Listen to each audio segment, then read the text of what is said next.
17 জানুয়ারি ভারতের প্রধানমন্ত্রী নরেন্দ্র মোদীর জনসভা। আর এই সভার জনসাধারণের কাছে আমন্ত্রণপত্র পৌঁছে দিচ্ছেন উত্তর মালদা বিজেপির সাংসদ খগেন মুর্মু। মালদা বিধানসভা কেন্দ্রের বিজেপি বিধায়ক গোপাল সাহা, রাজ্য বিজেপির ওবিসি মোর্চার প্রাক্তন সভাপতি অজিত দাস পুরাতন মালদা শাহপুর শিব মন্দির এলাকায় আমন্ত্রণপত্র দিচ্ছেন তারা। পরিবর্তন সংকল্প সভা হবে, বাইপাস আছে না এখানে, ওই জনসভাতে আপনারা আসবেন, সবাই বাড়ির সবাইকে নিয়ে আসবেন।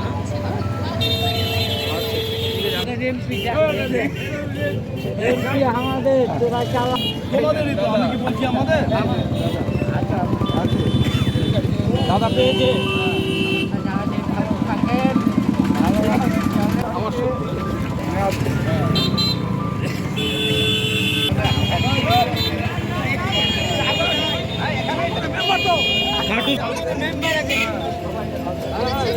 ও দিবে সবাইকে।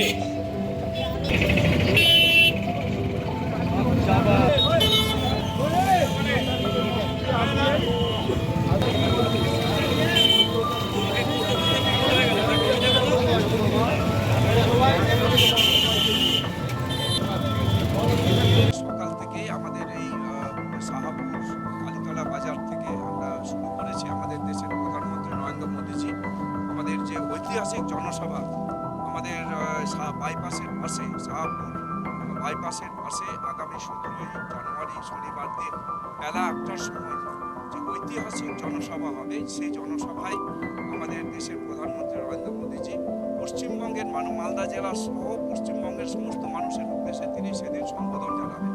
তো আমরা সেদিনকার যে ঐতিহাসিক যে পরিবর্তন সংকল্প সভা, এই সভায় যাতে সমস্ত মানুষ যান এবং আমাদের দেশের প্রধানমন্ত্রী নরেন্দ্র মোদীজি, যাকে এক নামে এক ডাকে সবাই চেনেন, তো সবাই যাতে সেদিন উপস্থিত থাকেন, তার জন্য আমরা আমন্ত্রণপত্র সবার কাছে আমরা সবার বাড়ি গিয়ে এবং দোকানে দোকানে গিয়ে মানুষকে আমরা পথ চলতি সমস্ত মানুষকে আমরা এই পত্র বিলি করছি এবং আমরা সমস্ত মানুষের কাছে পৌঁছে দিচ্ছি। তৃণমূল কংগ্রেসের ভয় মানে কি? ওরা ভয়ে আজকে ওরা হচ্ছে কম্পমান, ওরা আজকে কাঁপছে। যে ওরা দেখছে যে আমাদের পশ্চিম বাংলায় যেভাবে মানুষ ঐক্যবদ্ধ হয়েছে, একসাথে সবাই আজকে তৃণমূল কংগ্রেসের বিরুদ্ধে ভোট দেওয়ার জন্য প্রস্তুত। 2026 নির্বাচন তৃণমূল কংগ্রেসের বিসর্জন। আজকে এই বিসর্জন দেওয়ার জন্য প্রত্যেকটা মানুষ তারা তৈরি হয়ে আছে। সুতরাং শুধু সময়ের অপেক্ষা। তাই তৃণমূল কংগ্রেস ভয় পাচ্ছে, এখন ভয়ে উল্টো পাল্টা বলছে, আবল তাবল বলছে, পাগলের প্রলাপ তারা করছে। এটা তো কোনো না। আমাদের লক্ষাধিক সমাবেশ হচ্ছে, এইখানে যে সমাবেশটা হচ্ছে ঐতিহাসিক হবে এবং লক্ষাধিক মানুষ সেদিন আমাদের মালদা জেলা সহ পার্শ্ববর্তী জেলা থেকে সমস্ত মানুষ তারা আসবেন সেদিনকার এই জনসভায়।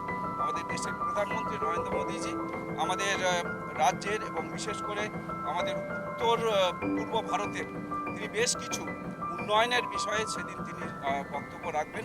এখানে আমাদের বন্দে ভারত স্লিপার ট্রেন তারা আনুষ্ঠানিকভাবে আমাদের গৌহাটি থেকে শুরু করে কলকাতা পর্যন্ত যাচ্ছে, গৌহাটি থেকে কলকাতা, কলকাতা থেকে গৌহাটি। এই ট্রেনের তিনি সেদিন আনুষ্ঠানিক উদ্বোধন করবেন আর সাথে আরও কয়েকটা ট্রেনের উদ্বোধন করবেন। ধন্যবাদ। চলো।